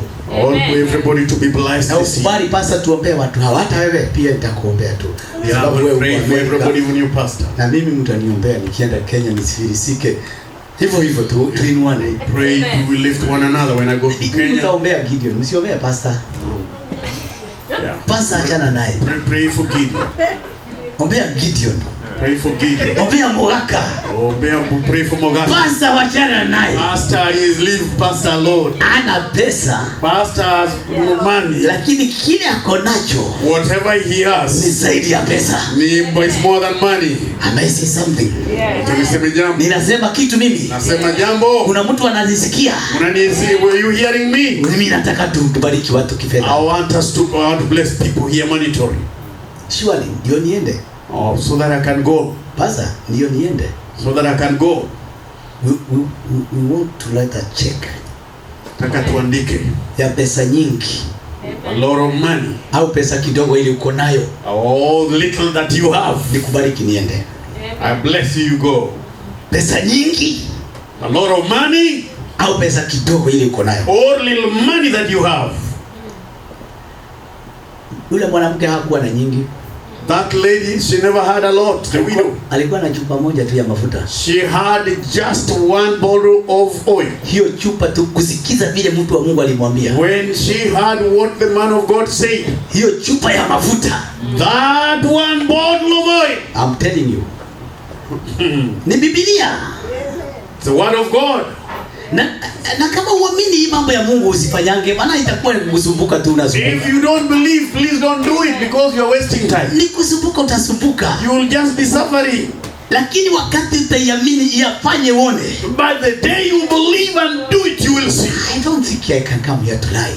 Sikuja hapa hii. I'm not coming. Sikuja hapa. Huwezi kuwekwa hapa udanganye watu pastor.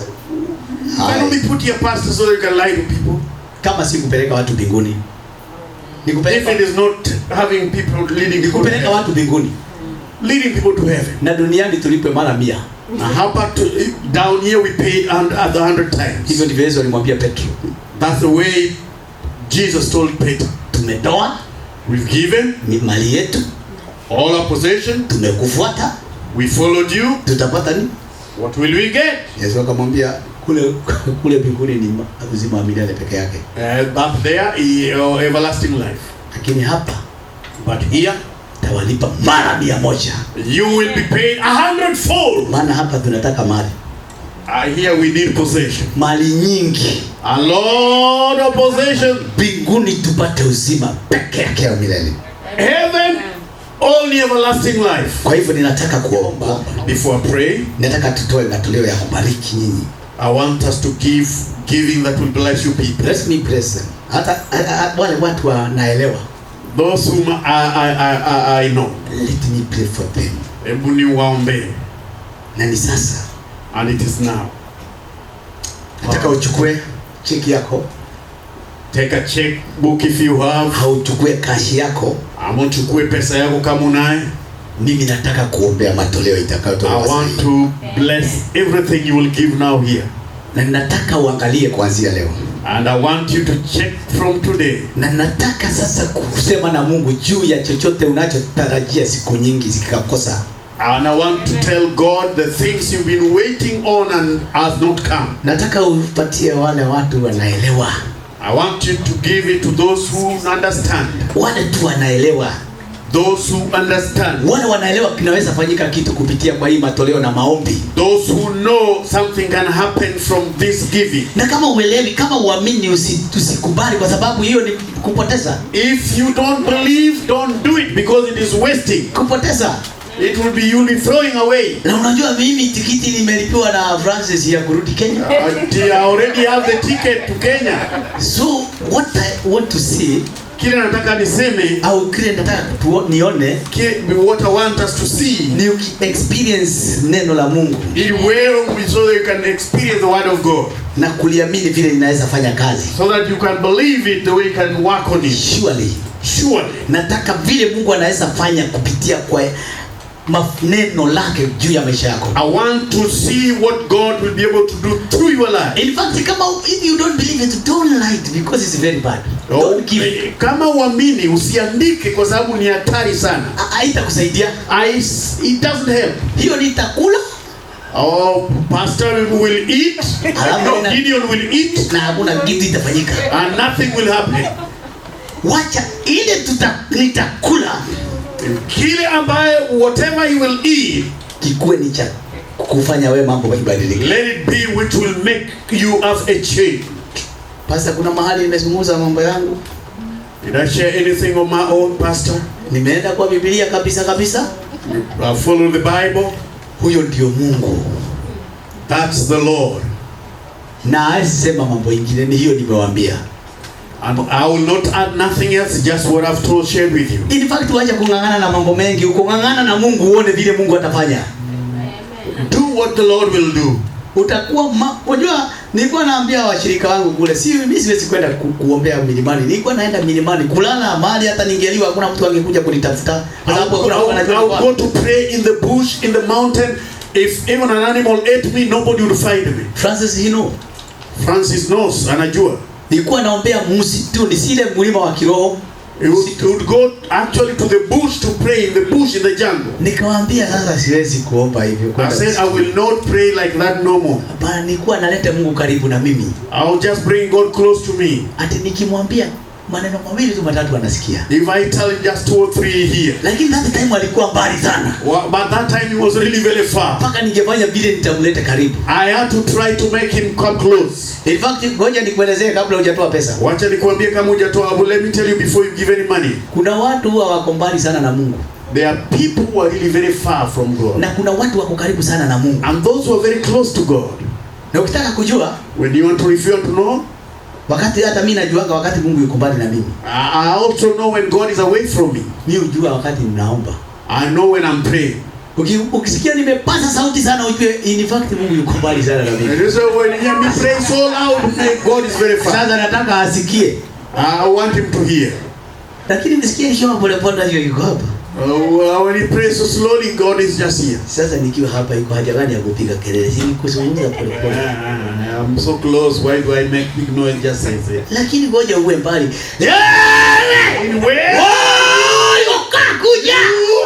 Kuja hapa sasa si tamana gani how are you? Mungu akiwa mbali na wewe jua vile unaomba usikie utapiga kelele ile mbaya. When God is far you need to make a loud noise. Kama unataka usiwe kingangana, if you don't want to be fiery, jifundishe kufanya mambo ya kimungu. Try to do things of God. Akue hapa tunamwambia Mungu nataka. Like be here and tell him God I want. hata una mausingizi na unashindwa kuomba kwa sababu unafikiria utaomba mambo mengi. Unaomba mambo mengi kwa sababu wewe uko na uombi sana. Sasa ukipata kuomba unaomba mambo mengi. You are so sleepy but you're praying, but you know you must pray many things because you normally don't pray every time. Sasa ingine nikisikia nimechoka mimi naomba nikiwa niko kwa blanketi, namwambia Mungu najua nimelala. When I'm tired I just pray and I just go God, you know I'm asleep. Nahitaji uniamshe kesho vizuri. Wake me well tomorrow, Pastor. Kwa sababu nimechoka na sikii kuomba. Because I'm tired, I don't feel like praying now. Yuko hapa. Because it's just nasumbuka nini kumwambia mambo mengi? Why do I say so many things is here? Lakini wacha nihisi kidogo yuko mbali na mimi. But when I know he's far, a little bit far. Hata kitandani siendagi, napiga magoti hapo nisiende kulala. When I don't go. Napiga makelele. Napiga makelele. I say God, please make all the noise. Maana ninahisi yuko mbali na mimi. Because I feel that he's away from me. Let us give our offering here. Let us give our offering now. Wacha simama tuna. Wacha let's just pray, stand. Kuja tu na offering yako. Kuja tu hapa tuweke laini tu hapa tuombe. Raha kuomba na mchungaji pia. Mchungaji hata yako tutaweka hapa kwa sababu tutaomba na wewe. Hata yako tutaweka hapo mchungaji kwa sababu tunaomba na wewe. John tuombe hapa sasa. John tuombe dakika moja. Wewe dakika moja tuombe. Nataka wale wako na hizo bahasha wekeleni hapa tuombe. Nitabidi tu neno moja mbili juu ya maisha yako. Nitabidi tu neno moja mbili tu. Nisungumuze neno moja mbili tu. One word or two. Hata si mengi. It's not a lot of words. Nisungumuze neno moja mbili tu. Just one word or two. Wewe hujakuja lete tu hapa. You have not come, just bring. Hallelujah. Niombe kazi yako. We pray for your job. Niombe biashara yako. We pray for your business. Niombe nyumba yako. We pray for your house. Niombe familia yako. We pray for your family. And you know my brother, wewe umepata mtoto mdogo. Na unajua you who has got just a small child. Kabla hajakuja hapa udetekitiwa, waje nimdetekite akiwa nyumbani. Before he will take it home. Through this giving. Kupitia kwa hii matoleo. Na uone huyo mtoto vile atakuwa. And you will see what. Hakuna siku utalia kwa sababu ya yeye. There's no day you will cry because of him. Utakuwa na furaha sana kwa sababu ya wewe. We will be happy because of him. Yesu alipelekwa na dhahabu, akipelekwa Simeoni. Jesus was taken with gold when he was being taken as a young kid. Simeoni alikuwa mchungaji kwa kwani. Simon was one of the priests. Yusufu na Mariamu walipeleka na dhahabu magod kupelekea mfukoni. When they took him, Joseph and Mary, they got him with gold. Ndio ambariki. So that he could bless him. Let me use this offering. Wacha tutumie matoleo haya. To bless, I don't know whether it's boy or girl. Boy, already. Let me bless that. Wacha bariki huyo kijana. Through this giving. Kupitia matoleo haya. Wacha niinue mikono yangu mimi. Wao si inue. Hallelujah, hallelujah. Tuombe mpaka na kizungu. Baba katika jina la Yesu. Father, in the name of Jesus. Nimetamka baraka. I speak this blessing. Juu ya matoleo ya haya yametolewa. From this giving that has been given. Wakati Musa aliitisha matoleo. When Moses called for the giving. Aliyachukua na kuyaleta kwako. He took them and brought them before thee. Ili wewe uyaone. So that you may see them. Na maneno aliyokuwa akitamka. And the words that he spoke. Alikuwa anasema. He spoke saying. Angalia hizi vitu vimetolewa na watu wako. All this your people have given. Na unajua mahitaji ya mioyo yao. You know what they need in their hearts. Kutana nayo sasa. Lord, meet them now. Kutana nayo sasa. Meet them at their need now. Na mimi nimeinua hii matoleo kwako. And I bring them before thee, na Lord. unajua kile wanataka ndani ya mioyo yao. You know what they need in their hearts. Ninaomba katika jina la Yesu. Lord, I pray in the name of Jesus. Kama mpakwa mafuta wako. Lord, may you put your oil on them. Leo hii. Right now. Leo hii. Right now. Kutana na mahitaji ya mioyo yao. Oh Lord, meet their needs, oh Lord. Kutana na mahitaji ya mioyo yao. Meet the needs of their hearts, my Father. Kuanzia leo. From today. Weka ushuhuda ndani ya vinywa vyao. Let them have a testimony in their heart. Ninaomba nikijua. Baba, I'm praying knowing. Kile wamekuitisha utawapatia. Whatever they ask thee, you will give them. Na tutaona nao mwaka ujao. And then when we meet next year, wakishuhudia. They will be giving a testimony. Katika jina la Baba. In the name of the Father. La Mwana. In the name of the Son. Na Roho Mtakatifu. And in the Holy Ghost. Na kanisa la Yesu tuseme. And the church of God say, Amen. May God bless you. May God bless you. Hallelujah. Hallelujah. Amen. Hallelujah. Amenitendea, amenitendea, amenitendea, amenitendea, kweli Emanueli amenitendea, amenitendea, amenitendea, amenitendea Kweli. Emanueli amenitendea kweli. Emanueli amenitendea Amenibariki. amenibariki Amenibariki. amenibariki Yeye. Emanueli amenibariki Yeye. Emanueli amenibariki Na tumuinue. na tumuinue na tumuinue Emanueli na tumuinue Emanueli na tumuinue. Hallelujah. Thank you, Father, in Jesus' name. Thank you, Father. Thank you, Jesus. We bless your name. We lift your name on high. Thank you, mighty Father, for your word that has come forth. We receive it deep in our hearts in the mighty name of Jesus. Mighty Father, we thank you for Bishop for speaking unto us this moment, Almighty King. We bless him, Almighty Father, in the mighty name of Jesus. Going to bless him, going to use him, Almighty Father. Let your fresh anointing be upon his life, Almighty Father. Enlarge him, increase him spiritually, Almighty Father. Financially increase him, Almighty Father. Increase even his ministries, Almighty Father. You are God of increase, Almighty King, and enlarge his territories in the mighty name of Jesus. Both spiritually, Almighty Father, continue to use him in a mighty way, that he will continue to be a blessing unto many, Almighty Father. Even we receive the word he has spoken unto us this night, this moment, Almighty Father. And even before it comes, Almighty Father, he's going to hear the testimonies, Almighty King, of what you have done in our lives, on what you have done in this ministry, Almighty Father, in what you have done in the cases, Almighty Father, in what you have done upon our families, even upon our businesses, Almighty Father, even upon our jobs, even upon our relationships, Almighty Father. We just want to bless your name, Almighty King. Thank you for this opportunity, the Lord, you have given unto us, because we know the end of our thing is better than the beginning, Almighty Father. And we thank you for this moment, Almighty King, as you have come to the end of the service. We have received your blessings, Almighty Father. But to touch us, Almighty King, and let your glory fill upon us, Almighty King. Almighty Father, we thank you for your faithfulness and for your mercies. I bless each and every one of us, Almighty Father. Those who are able to come this day, Almighty Father, bless them in a mighty way. I release your blessings, Almighty Father, upon each and every one of them. Mighty Father, even for their coming, even stepping into this church this moment, Mighty Father, I just want to thank you. Mighty Father, show yourself mighty on their behalves. I bless them in the mighty name of Jesus. Whatever they are going through, Almighty Father, whatever they are trusting you for, Mighty King, do it, Almighty Father. And all the guru is come back unto you. Open those doors, Almighty Father. Even the doors the enemy is trying to shut, Almighty Father, we break them in the name of Jesus. We break those doors to be open, Almighty Father, that your people receive their blessings, that your people will receive their breakthroughs, that your people, Almighty Father, will receive their healing, that your people will receive their promotions, Almighty Father, that your people will receive their financial breakthroughs in the name of Jesus. Mighty Father, I speak anointing upon your children in the name of Jesus. Mighty Father, release your blessing upon them, Almighty Father, this moment. As they are here, Almighty Father, in your house this moment, Mighty Father, bless them. Fight every battle for them in the name of Jesus. Thank you, Mighty Father, because you have done it, O King of Glory.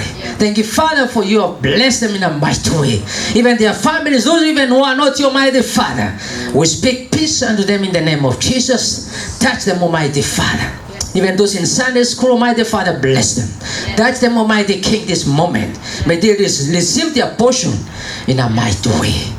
In Jesus' name we pray. Amen. And surely goodness and mercy shall follow us all the days of our lives, and we shall dwell in the house of the Lord forever and ever. Amen. Thank you so much for being with us. We have tea. Please don't be in a hurry. And we have tea and a snack, so don't be in a hurry. Just take a little time, say hi to Bishop, and wish him Chene Masses as he goes back home. Thank you so much. Thank you so much. Have a blessed week, and may the Lord continue to bless you and show himself mighty on your behalf. Amen. Thank you so much. Thank you so much. Don't forget to